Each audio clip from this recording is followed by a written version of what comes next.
So, as a massive Star Wars fan, it kind of hurts me having to say this, but the more I think about The Rise of Skywalker, I think the less I like it. So, yeah, that's quite a way to start out this review, but yeah, I kind of had to start out that way. So, yeah, I saw The Rise of Skywalker Thursday night, and yeah, as I was watching the movie, I was enjoying it, but I think there's just something that it just lacked emotional weight for me. That I guess the two other movies in the sequel trilogy actually carried with them, and especially The Last Jedi, which I actually liked, and I think is a better movie than this one. Not to say The Rise of Skywalker is bad. I think it's a good movie. I think it's I feel like it's just almost like a collection of good scenes, but just it lacks that emotional weight. But yeah, it didn't really work for me as much as the other two movies here in the sequel trilogy.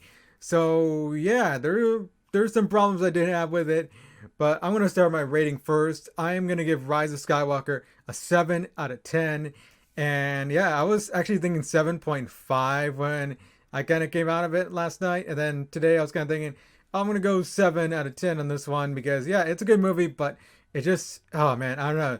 It's something about it. I just didn't quite I didn't quite connect with it. So yeah, I guess we'll go into the spoilers now. So yeah, so the big thing about this movie is Palpatine coming back, and I was worried, of course, about him coming back because I just thought, okay, they could go the route of Return of the Jedi, and they would be similar to that. And I don't think it really was, but I also was worried about how they would explain him being alive. And the way they explained it was not explaining it because you don't know how he came back. But yeah, but he looks ugly, he looks old, and he looks like disheveled and all that stuff. I mean, yeah, and you never hear how he came back. And the only thing in like they kind of mentioned was in the crawl, which he sends out like a message to Kylo Ren. He's been in his head the whole time. So yeah, that was kind of like okay, that's very brief, and I really wanted more, and I really wanted to know how he would have came back because in Return of the Jedi, he was thrown down that I don't know what that was by Vader, and he looked like he was gonna die because it exploded, and you're dead, Palpatine, but I guess not. But yeah, and yeah, let's go to the Ray part, of course. So we find out in this one that Ray is not exactly a nobody. She is the granddaughter to Emperor Palpatine. And for this, I'm kind of conflicted on because it's just that it explains her having the powers and all because she does have the powers. I mean took down that like imperial ship, that first order ship with her like just with the lightning, of course. So I thought, okay, that explains her powers. But also what thing about Palpatine being in here, I just thought, okay, yeah, I don't know. And I was just thinking like, okay, Palpatine somehow had a child or some woman, I guess. I don't know who's gonna like. I don't know when did that happen. I don't even know when that happened. I mean, did it happen before or after his old face like he shocked himself with his face when he was like trying to kill Mace Windu and all that. But did it happen before or after that? Because yeah, who is going to want to sleep with a yeah a crusty old dude like Palpatine? But I don't know. But yeah, but he had a son or daughter. I'm not really sure which one was his child when they showed Rey's parents in the movie. But yeah, I was kind of conflicted, but I kind of accepted it a little bit. Maybe I don't know. I kind of preferred her being nobody, but with her having the powers she did, maybe it explains. Maybe it makes more sense that in that sort of way. But yeah, we get Kylo Ren, of course. Kylo Ren, I think, is the best character in this sequel trilogy, and he was good in this. I mean, we saw him last movie. He seemed like he was gonna go all bad after him and Rey had that like the epic throwdown in the throne room. So yeah, he thought Kylo Ren was gonna go all bad, and for instance, he does, and it's when he has that fight, of course, on like that on the Death Star. I think it was the Death Star, but when he has a fight like on the Death Star when it's in the water, that's when he, of course, comes back to the light, and also. Yeah, that's when I guess Leia finally gets through them, through him, and yeah, and that's kind of weird how that suddenly is gonna happen. But I guess Leia's that powerful. I guess I don't know. But yeah, I think the also the one thing I really like about the sequel trilogy, or at least the last two movies, yeah, I think with the Rise of Skywalker, this is the one of the things they built on from the Last Jedi is Rey and Kylo's relationship and their connection through the Force, and how they can be in the same place or be like with each other and like when they're not in the same place. And they really built it upon it on this movie because you see them fighting through the Force. So I thought that was pretty cool. That was pretty awesome seeing them fight through the Force. And of course they go back. They like that comes in the end of the movie when she's kind of giving them the lightsaber. So I thought that was cool. And yeah, all that was pretty cool. But I think the one thing at the end though, it's the Raylo moment. The Raylo moment where they kiss, and I was like, oh, that came out of nowhere. I don't know. I felt like JJ is trying to appeal to the Raylo fans out there, and that just didn't. I don't know. I didn't really care for that. And also for Kylo Ren, I wish they had. I mean, I wish he didn't die. I wish he didn't die in that moment because I was like, okay, I prefer not the kiss, and then him staying alive. I thought it would have been cool. And then he just goes off somewhere. Maybe like Ray says, okay, you can go off somewhere, or they can actually maybe even throw him in like a prison or something like that because yeah, he's killed a lot of people. He's killed a lot of people. That's a thing. Like okay, yeah, he probably has to pay somehow, but yeah, I preferred he didn't die. But the one thing I think I liked, I think one of my favorite scenes in the movie, of course, was the scene where he is seeing his father, of course, through like a vision. He has like a vision, a memory. That's what he says. It says. But I love that Harrison Ford came back for this one for like that one scene, and they're kind of like of course they're doing the same thing. He's saying the same thing he said when he killed him, but now he's like, oh, I'm gonna put that lightsaber in the ocean and stuff. So yeah, I thought that was cool. I thought that was a cool scene. I think it's the one scene or the scene in this movie I thought like was the gave me the most emotional impact. I thought that was a pretty cool scene to see him like connect with his father. I guess one more time, even though he's not really there. So yeah, but overall, Kylo Ren, yeah, I like this character. I think it was the best character of the trilogy, and just like I think in this movie, I think okay, they didn't really handle him that well as they did in the like, last movie. But I did like when he was going back, like going to help out Ray. You kind of sense it was a little bit Han Solo ish when he's got the blaster and stuff. He's like taking out all his like took off all his like the I guess the Kylo Ren clothes he was wearing. He was just dressed in all black. So yeah, I like that. So yeah, just wish he would have stayed alive. Maybe I don't know. As for Finn and Poe, Finn I think was I don't know. It was done a little bit better in this movie than the Last Jedi because for the Last Jedi, I think that one gripe about that was the subplot or the subplot where we saw Finn and Rose go in a candle fight and stuff. I think that was the thing I like disliked the most about the Last Jedi. For Finn, I think it's a little better because we see the three of them together throughout the movie. We see Finn, Ray, and Poe throughout the movie. So I thought that was cool because they've been kind of split up, or it's either been two of them throughout like the Force Awakens and Last Jedi. So I thought that was cool. Finn, I mean, his character is not like I mean, they don't do that much with his character, but yeah, and in fact, I don't know. I feel like his character is almost kind of a nuisance to Ray because, like, I don't know. It's just like he's trying to like, there's one moment in the movie I forgot about that one moment where he's saying where they're in like that quicksand or whatever it's called, but the sinking fields. But he's telling Ray, I forgot it. Like, I need to tell you something before they sink in, and then in the movie he doesn't really tell her at all what he wanted to say. So I thought that was kind of weird. And then of course we had Poe. I think they did a little bit better with his character in this one. I like Poe in this one. I thought Poe did pretty decent. I just liked the fact that he was with Ray and Finn and stuff. And they almost like, I mean, Ryan Johnson kind of hinted at like the last movie that it was almost like Poe and Ray were probably gonna get together. I don't know, but that didn't end up happening in this movie. So yeah, I guess, I guess it didn't wind up happening, and he ended up actually meeting up with Zori Bliss, who ends up being one of the new characters in this movie, played by Kerry Russell. And I actually kind of liked her character. I mean, they didn't build on her character that much. You don't really know that much about her, except that Poe and her were like they had a thing going back in the day, and they kind of revealed that Poe was a spice runner, I guess, which is kind of weird because I felt like in the position where he's in right now, being the commander, I thought, okay, you probably had to spend a lot of time in that, in like the Republic, like military or something like that.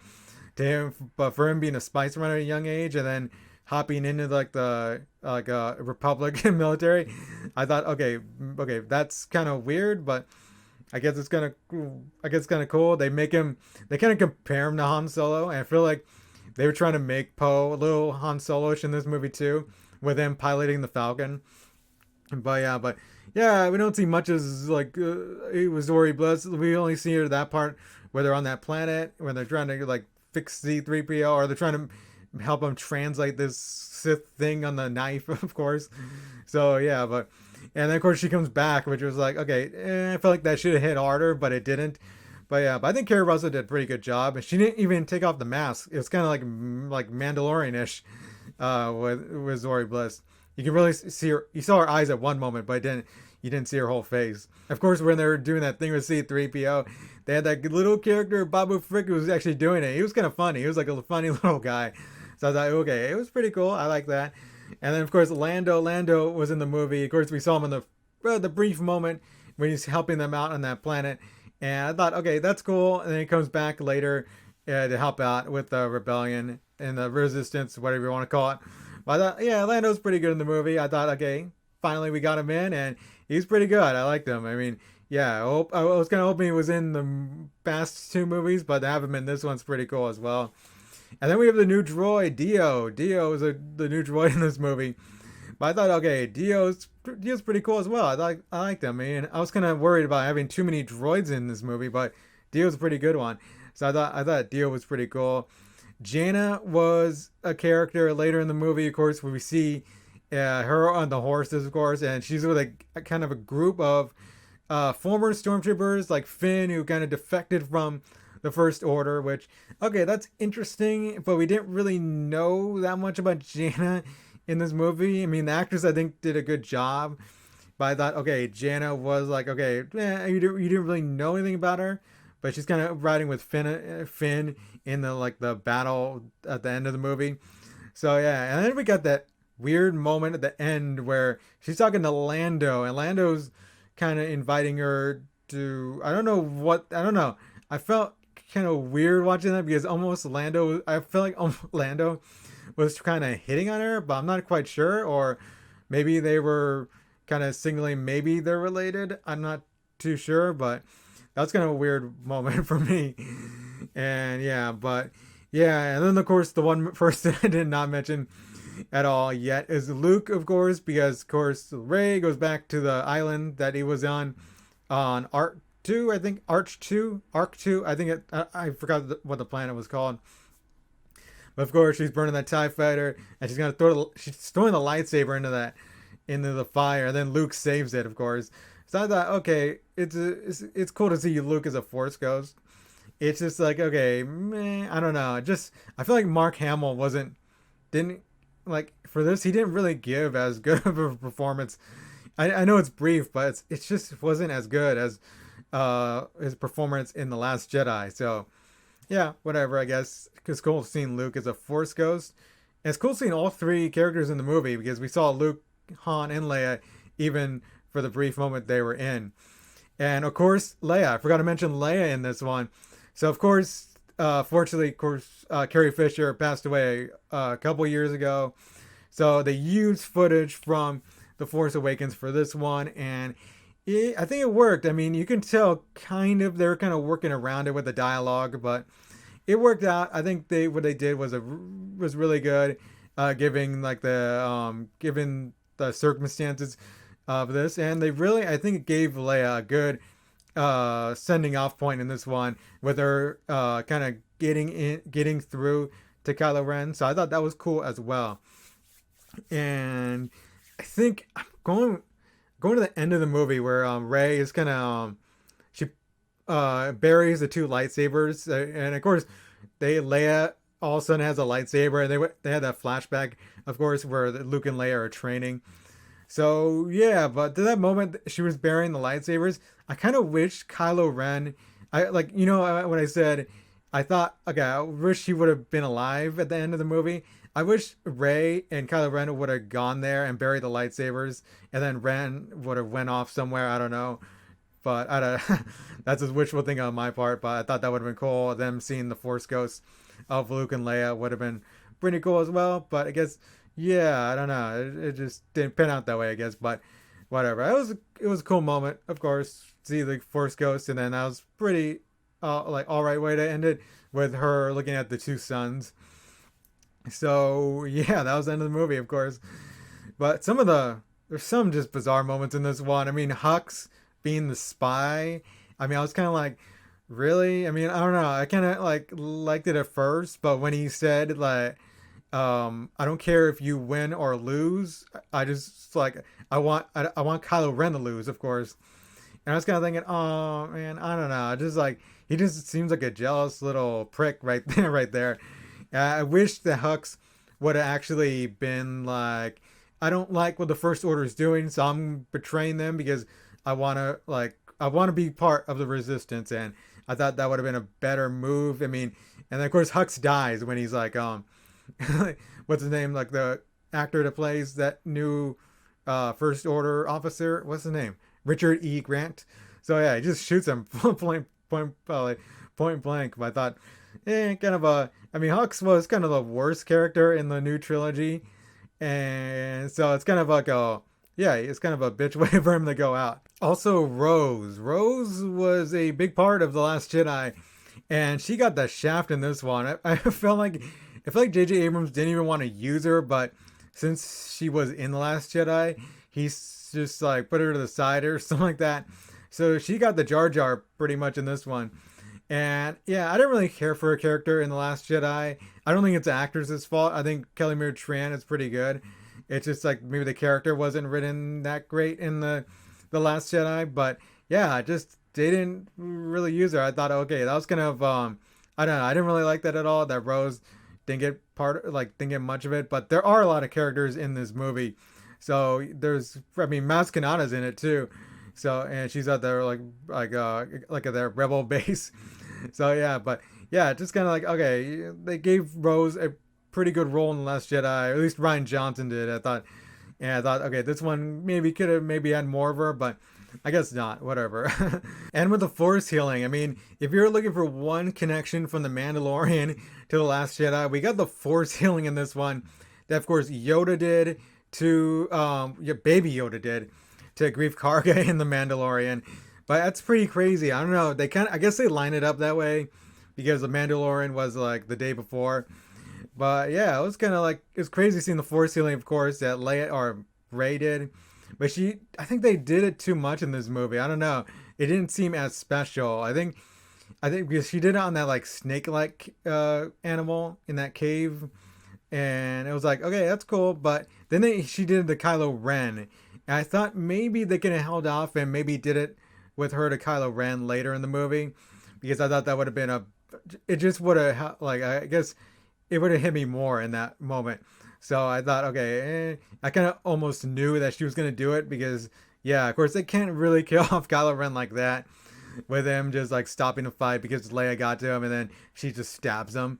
So yeah, okay, I was like, yeah, they can't use it too much, but it was kind of a cool connection between The Mandalorian and The Last Jedi, I guess, if you want to call it a connection. So yeah, and the action scenes were pretty cool in the movie. I don't think there's anything significant that was done. I mean, it's a pretty cool, it's pretty good looking movie. I think JJ makes movies that are really good looking, especially with this one. It is really a really good looking movie. It's just none of the scenes just hit me. I think none of the scenes had a big impact. And with The Last Jedi, there were scenes that had a big impact with, like with the throne room fight with Kylo and Rey fighting the guards, and of course when what's her name, Laura Dern's character, Holdo. They even mentioned in this movie the Holdo maneuver, where she like got that ship and just rammed through that Star Destroyer. So yeah, that was a great scene as well in that movie. And even like the end of the movie where Luke was like revealed to be like a hologram, not a hologram, I mean like a projection when he's facing off with Kylo. So I thought that was pretty cool as well. And I feel like nothing in this movie had the impact that all those scenes had in The Last Jedi. I mean, with like all the rest of the rebels coming. I mean, I like some of the stuff in there, but it just didn't have a big impact. And one of the things I did show, I guess, was Wedge Antilles, of course, because the actor, I guess, Dennis Lawson came back for this one. So it's cool seeing Wedge Antilles because he was a person in the original trilogy that was there but wasn't at all in the first two movies. So yeah, it's cool seeing him, I guess. I don't know. It was for a second, I guess. But yeah, but that scene really didn't hit me that much. It was kind of like that. I felt like they wanted it to be like the Avengers Endgame, where like they all come back at the end of the movie, but it just yeah, it didn't really have that much of an impact for me on that part. So overall, I had a pretty fun time watching this movie. I know it may not sound like it from this review, but yeah, I did have a fun time. It's just I don't know, I just didn't like it as much as The Last Jedi or The Force Awakens. I think it's the my least liked film in the new trilogy, the sequel trilogy. But yeah, you may think different. I mean, I enjoyed it, but I don't know. As I said, I gave it a 7 out of 10, and I still want to see it one more time at least. And it may go down, it may go up. I don't know. But for right now, I'm gonna stick with a 7 out of 10 for this one because yeah, I don't know. Just something. It just didn't hit me as well as The Last Jedi or The Force Awakens did. And yeah, but it is a closing of the Skywalker saga. I guess I do wish it was stronger for a closing out, but I'll take it. I mean, it was fun time. It was fun time in the theater watching this one. So yeah, I don't know if I missed anything. I probably did, but I know I probably there's a lot in this movie that you had to go over, and I'd probably see it a second time to actually maybe see things I missed. I don't know. But yeah, but tell me down in the comments what you thought of The Rise of Skywalker. Where does it belong in this trilogy? Is it better than the two movies? Is it in the middle? I don't know. Is it the best one for you? So yeah, tell me down below in the comments. You can check out my channel for more Star Wars talk, reviewing The Mandalorian. The finale's next Friday. Gonna be awesome watching that. And yeah, so stick on my channel for more. And until next time, I will see you folks later. And may the Force be with you always.